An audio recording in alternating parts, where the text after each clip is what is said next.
Dan daripada ini kita nampaklah siapa yang sebenarnya campur tangan dalam institusi raja dan istana di Negeri Sembilan dan adat di Negeri Sembilan ya.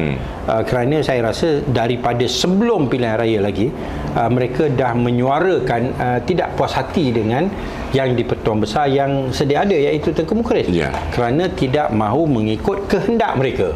Dan mereka sanggup menyatakan bahawa kalau mereka menang, maka kita akan selesaikan isu masalah istana ini mengikut cara kita lah. Kita ada caranya. Maknanya bererti kamu nak campur tangan dalam soal urusan istana dan adat.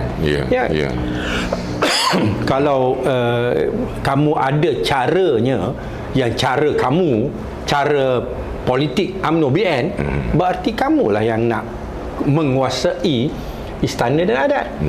Bukan kamu nak ikut apa yang telah ditetapkan oleh perlembagaan dan sebagainya. Itu antara Tan Sri Rais dengan Datuk Seri Ahmad Zahid Hamidi. Lepas tu pelantikan Menteri Besarnya pun mungkin ada kontroversi sedikit kat situ, Haji. Macam mana? 3 nama yang telah diserahkan oleh Datuk Seri Zahid Hamidi telah ditolak oleh 3 nama yang ditolak. Tiga yang diberikan, yang maklumat yang saya dapat lah. Okey. Pasal kita pun tak tahu 3 nama tu siapa. Yang kita tahu Jalal tu memang dia salah satu. Okey. Dan ditolak mentah-mentah. Dan kebetulan pula besoknya tak datang. Jadi dia jadi bualan. Dia daripada awal dah memang menunjukkan minat untuk nak jadi Menteri Besar.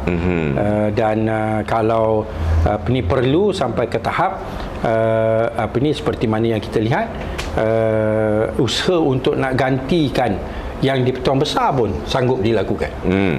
Ini termasuk tindakan oleh Rais Jatim sampai diangkat sumpah ataupun pertabalan dilakukan di negeri Melaka. So ini sangat-sangat menyedihkan, menunjukkan bahawa politik yang dibawa oleh UMNO BN dan sebagainya bukan mementingkan orang Melayu ke istana ke agama ke institusi raja. Ini isu nakkan kuasa daripada awal. Itulah yang disebut kenapa kamu nak tukar kerajaan yang prestasinya menyerlah, baik, ada tempoh lagi, tapi kamu nak tarik sokongan, nak tubuh, nak buat langkah Sheraton, nak bentuk kerajaan yang lain dan sebagainya. Kerana apa?